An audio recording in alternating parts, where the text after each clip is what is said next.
Mən Hümmətova Təranə Adil qızı. Qapalı dəmir yolun cəmiyyətində işləyirik.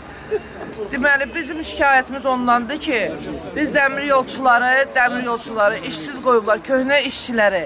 Təzə işçilərə 400-500 manat maaş verirlər. Bizə isə ki, 175 manat, 120 manat pul verirlər. Saatımızı vermirlər. 25 saatdan artıq aya belə vermirlər. Biz onu istəyirik ki, bizim köhnə işçiləri, kişiləri və qadınları, köhnə işçilər, qadınlar da var, işlə təmin edəsinlər. Bizə köhnə vaqonlardan, təzə vaqonlara keçməyə icazə vermirlər. Deyirlər ki, ayağımız değməyəcək. Ancaq ki, halbuki buna baxmayaraq, köhnə vaqonları vaxtında 90-cı illərdə biz ayağımızı ayağa qaldırmalı da məcburiyyət qarşısında qoyublar bizi, ayağa qaldırıb o vaqonları düzəldir və saz halına gətirib işə yararlı eləmişik. Bizə nə kömür pulu, nə axram pulu, nə xvastavoy pulu insan kimi vermirlər, tapdalayırlar. Ucarda da daş qalmayıb. Kömür verir, kömürün yerinə daş verirlər. Torpaq verirlər bizə. Ki biz daha bezeydik də. Deyir ki, alın bu torpağı, aparın vaqonu, yandırın, qızdırın. Qızmır vaqon. Daha bu köhnə vaqonların hər yeri deşiyorlar. Daha nə qədər biz kley alaq, kleyliyək, şüşələri, oranı düzəldək, buranı düzəldək. Vaxtında depoda, məndə diktafonda yazılıb ki, depoya girəndə bizim vaqona nə qədər xərc çıxıb. Əgər biz o xərci onlara ödəməsəydik, onlar bizi işə buraxmırdılar. 1000-1500 dollara kimi oradakı oturan depo rəisləri vaxtında Əliyar Muradov oturmuşdu orada. O pulları yığıb, özü üçün deyə arasıdan plastik zığda zavod açıb. Turba zavodu açıb. Şamaxıda villa təkib. O onun maaşına qanıdır. Əgər Ziya Məmmədov 41 milyona ada ala bilirsə oğlu üçün, oradan heç olmasa 5%-dir. Bu bələdçilərə kim ki ev uçutunda dayanırsa ev verərdi. Onu da vermir. Bizi sürəndirirlər. Xahiş edirəm, məni bu Azərbaycan ölkəsindən xarici ölkədə sığınacaq verəm. Mən Vəlxanov Adil. Deməli, bir il bundan qabaq, yenə də bu Kiyev qatarı bağlananda tələblərimizi istəyəndə müdiriyyətin xoşuna gəlmədiyi üçün məcburiyyət qarşısında məni işdən azad ediblər. Yəni öz ərzəmə o qədər məcbur ediblər ki, mən öz ərzəmi yazıb işdən çıxmışam. Siz təsəvvür eləyin. Mən 38 il iş stajım var. Onun 35 ilini ancaq Azərbaycan dəmir yolunda işləmişəm. Axırıncı 25 ilini ancaq Azərbaycan dəmir yolu indiki qapalı səhmdar cəmiyyətin sərnişin xidmətində bələdçi işləmişəm. Demirəm, təkliflərim də olub, şikayətlərim də olub. Hamısına necə lazımdır, cəzamı da almışam, təklifimi də almışam, yerinə yetirmişəm. Hal-hazırda mənə məcbur elədilər ki, işdən ərizə yazım, çıxın. Həmən Əliyar Muradovdur ki, bu 90-cı, axırıncı Azərbaycan dəmir yolu 5 dənə vaqonu, qoy gözündə sübut eləyim onlara ki, axırıncı 5 dənə vaqonu 91-ci ildə alıblar. Ondan bu yana bir dənə olsun Azərbaycan dəmir yolu vaqonu almayıb. Bu bələdçilərin hesabına o vaqonlar eləsi evin satıb, eləsi qızılını satıb, eləsi borca girib, banca girib, vaqonları təmir elətdirib saxlayıblar bu günə kimi. Nə vaxta kimin ki, axırı bunlar öz mülklərini tutublar, pulları var, bizə ehtiyacları yoxdur. Başlayıblar ki, bilirlər ki, bu cəmaat hamısının onun sirlərini, cinayətlərini bilir, başlayırlar bir-bir bunları yoxa çıxartmağa, əzməyə. Biri də mən, şəxsən mən heç bir hüququ olmadan, heç bir günahı olmadan məni işdən çıxardıblar.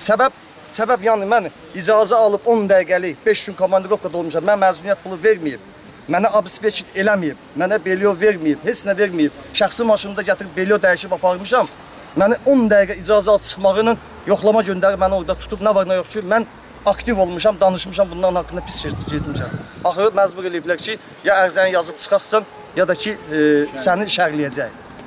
Budur. Baxın, mənə bu kağızı veriblər. Müqavilə. Hansı ki, mən onlarla müqavilə bağlamamışam. Mənə onların müqaviləsi qane eləməyib. Vaxtında təklif eləyəndə demişəm, siz düzgün bağlamısınız. Bunun xəbərim olmadan bu müqaviləni veriblər mənə.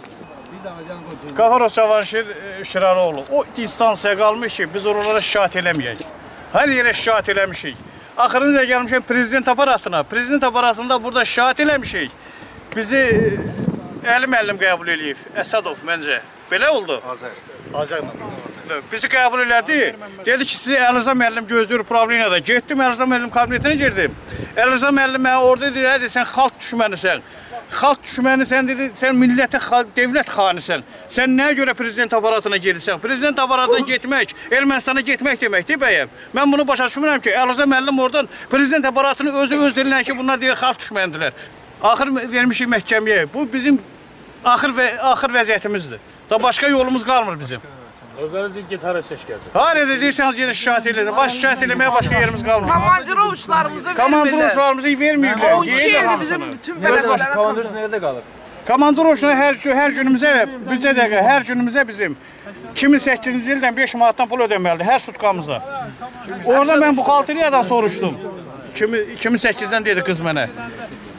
2008-də hər sutkamıza, sonra mən ondan soruşdum, 2010-cu ildən 2 manat 80 qəpikdən dedi ödəmişik sizə. 2 manat 80 qəpikdən. Ümumi nə qədər borcludur, yəni hər adama təxminən? Yəni xarici dövlətə gedəndə buna komandirovçunu ümumiyyətlə ödəməyiblər. Ümumiyyətlə ödəmli komandirovçunu bizə xarici dövlətlərə getməyə.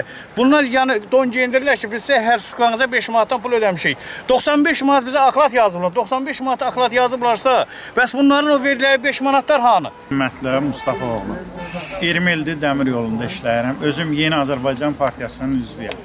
Ümidimiz, pənahımız cənab prezidentimiz dediyi kimi, yəni cənab prezidentimiz deyir ki, jurnalistlər mənim dostumdur. Biz də sizə ümid eləyirik ki, bizim səsimizi ucaldıb cənab prezidentimizə çatdırasınız. Bizim rəhbər yoldaşlar bizi necə lazımdır o cür sıxırlar. Bizi erməni qəsbkarları kimi gözlə baxırlar. Bizə hörmət qoymurlar. Bizi boğurlar. Xahiş edirəm, bizim səsimizi ucaldıb cənab prezidentə çatdırasınız. Siz ümidimiz, pənahımız, siz jurnalistlərsiniz. Bunların əsas bir belə bələdçilərin fikri, amalı odur ki, bu çağa qədər biz ev eşiyimizi satıb köhnə vaqonları remont elətdirmişik, təmir elətdirmişik. Bu bizim rəhbərlərimizin başını uca eləmişik. İndi bunlar deyirlər ki, biz təzə vaqonlar almışıq. Əks yalan deyirlər. Bu remontdan gələn, yəni təmirdən gələn vaqonları da qızları, yəni o qızlar da bizim Azərbaycan vətəndaşıdır. Heç qızlar da çatışmır. Deməli qızları kənardan gətirib təzə vaqonlarda işlədirlər. Bizi təzə vaqonlardan uzaqlaşdırırlar ki, siz təzə vaqonlara yararsızsınız. Bunlar bizi erməni gözündə görürlər ki, erməni hansı ki bizi, o rəhbərlərimizi deyirəm, bizim rəhbərlərimizi deyirik, o erməniyə layiq onların özüdür. Bəhram Həsənoğlu Əliyev, Bakı şəhər sakini, Nəsimi rayonu Sabit Rəhman, mənzil 4. Yeni Azərbaycan Partiyasının üzvü, Qarabağ döyüşçüsü. Bizim təklifimiz nədir? Cəm halında. Birinci, bizim məvacibimizi, əmək haqqımızı bazar qiymətinə uyğunlaşdırsınlar. Əgər bugünkü gündə bazar qiymətinə əmək haqqı yoxdur, həyatda yaşayış yoxdur. İkinci, kommunal xərcləri ödəyə bilmirik. Şəxsən mənim Nəsimi elektrik departamentinə 692 manat borcum var. Gündə işığımı kəsirlər. Ona görə ki, mənim məvacibim 9 aylıq hesablanıb 432 manat.